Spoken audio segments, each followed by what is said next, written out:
Audio Jungle. Uttar Pradesh के budget में कर्मचारी और शिक्षकों के लिए कुछ भी दिखाई नहीं पड़ा है, जबकि उनके स्वास्थ्य के लिए बनाई गई कैशलेस योजना पर बजट में घोषणा दिखाई पड़नी चाहिए थी। इसी प्रकार जो लोग सेवानिवृत्त हो रहे हैं, उनके लिए केंद्र और उत्तर प्रदेश में तयशुदा मिनिमम पेंशन के भुगतान के लिए भी राशि का निर्धारण किया जाना चाहिए था। 8वें वेतन आयोग को तत्काल उत्तर प्रदेश में लागू करने की सरकार की मंशा के अनुरूप होने वाले खर्च को भी इसमें डाला जाना चाहिए था। हरि किशोर तिवारी, प्रदेश अध्यक्ष, राज्य कर्मचारी संयुक्त परिषद ने कहा कि उत्तर प्रदेश में आज बजट आया, परंतु इसमें कहीं पे भी हमें कर्मचारियों और शिक्षकों की बात दिखाई नहीं पड़ी। जैसे कि 8वां वेतन आयोग की घोषणा दिल्ली में हुई और उत्तर प्रदेश सरकार में भी ऐसा लगा कि वो ये बहुत जल्दी करना चाहते हैं और हम लोगों से सुझाव भी मांगे जा रहे हैं। तो इसके लिए आयोग जो बनेगा उसमें खर्चा दिखाना चाहिए था। इसी प्रकार से जो हमारा कैशलेस इलाज कर्मचारियों को मिलता है उसमें 10 करोड़ रुपया पिछली बार रखा गया था। वो बहुत मिनिमम था, वो उससे कुछ होना नहीं था हमारा।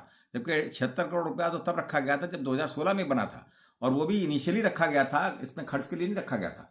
इसमें तो हमारा 300-400 करोड़ रुपया खर्च होता है पूरे पूरे प्रदेश में अगर हम बात करें तो उसको भी इसमें दिखाई नहीं पड़ रहा है। इससे इससे ये जो योजना है हमारी कैशलेस इलाज की योजना, जो आयुष्मान से जोड़ने की बात है या जैसी भी है, वो बिल्कुल भी धरातल पर नहीं। इसको कई अधिकारियों को प्रदेश भर के हम बता चुके हैं, शीर्ष नेतृत्व को भी बता चुके हैं। इसी तरह से जो इसमें जो एक ये इसका हुआ है, क्या नाम, ये आउटसोर्सिंग का हुआ है, ये जरूर अच्छा दिखाई पड़ा है कि हम लोग मांग करते रहते थे भाई आउटसोर्सिंग में बहुत उत्पीड़न होता है कर्मचारियों का। उनको जो आउटसोर्सिंग के जो ठेकेदार हैं वो उनके पास पैसा आ जाता है सरकार से, उसके बाद वो टाइम से देते नहीं हैं, वो अपना कई महीनों तक उसको कंज्यूम करते रहते हैं। उसके बाद भी उसमें डंडी मारकर बहुत कम पैसा लोगों को बांटते हैं। तो ये सीधे उनके खातों में आना चाहिए था।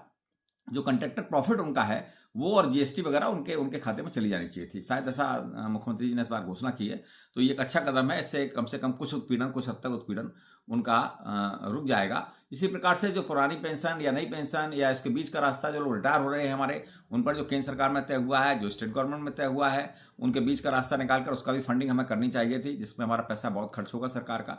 तो उस पर भी इसमें प्राविधान लगता है नहीं किया गया है, तो इस पर भी सरकार को ध्यान देना चाहिए। अगर किया गया है तो अच्छी बात है, और नहीं किया गया तो इसका प्रावधान जरूर किसी न किसी बजट में किया जाना चाहिए। धन्यवाद।